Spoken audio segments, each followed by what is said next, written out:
Seorang pria tunawisma setelah selesai mencukur rambutnya mengeluarkan koin terakhir di kantongnya untuk diberikan kepada pemilik toko. Namun, Louis menolak dan berkata, "Saya telah membantu orang-orang termiskin di masyarakat ini selama 20 tahun tanpa terkecuali." Pernyataan itu sangat mengharukan pria tunawisma tersebut. Tiba-tiba pada saat itu seorang polisi masuk dan memberitahu Louis bahwa dia harus berhenti mencukur rambut mulai besok. Meskipun Louis memohon, "Berikan saya beberapa hari lagi, saya berjanji akan membayar sewa penuh." Polisi itu menjelaskan bahwa dia tidak memiliki wewenang karena tempat ini telah dijual dan investor baru akan datang kapan saja. Saat Louis dengan sedih bersiap untuk berkemas dan pergi, seorang pria kaya masuk dan berkata, "Saya pemilik baru di sini dan pemilik toko cukur ini tidak perlu pergi kemana-mana." Sambil terkejut dan tidak memahami apa yang sedang terjadi, Louis mendekati pria kaya itu. "Tempat ini sekarang milik Anda dan Anda tidak perlu khawatir tentang sewa bulanan lagi." Ternyata 20 tahun yang lalu, pria kaya ini yang bernama Kevin pernah menjadi tunawisma.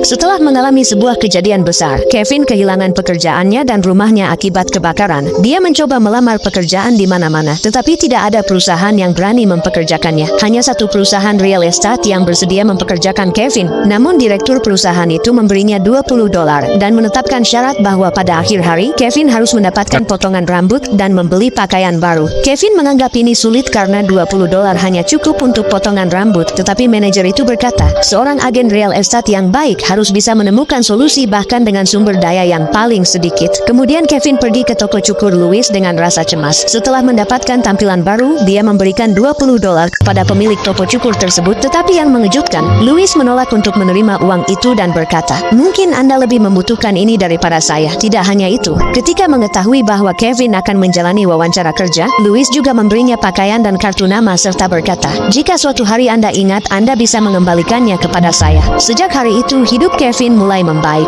Dia mendapatkan pekerjaan yang stabil, dan dengan kerja keras serta keinginan untuk belajar, Kevin menjadi seorang makelar real estate yang baik dan mampu menutup banyak transaksi. Beberapa waktu kemudian, dia bahkan menjadi seorang investor dan bisa membeli real estate-nya sendiri, termasuk toko cukur yang disewa oleh Louis. Kevin masih ingat apa yang telah dibantu oleh Louis 20 tahun yang lalu. Hari ini, dia kembali ke sini untuk membalas budi kepada orang yang telah membantunya dan tidak lupa mengulang kata-kata lama Louis, "Kebaikan akan bertahan selamanya."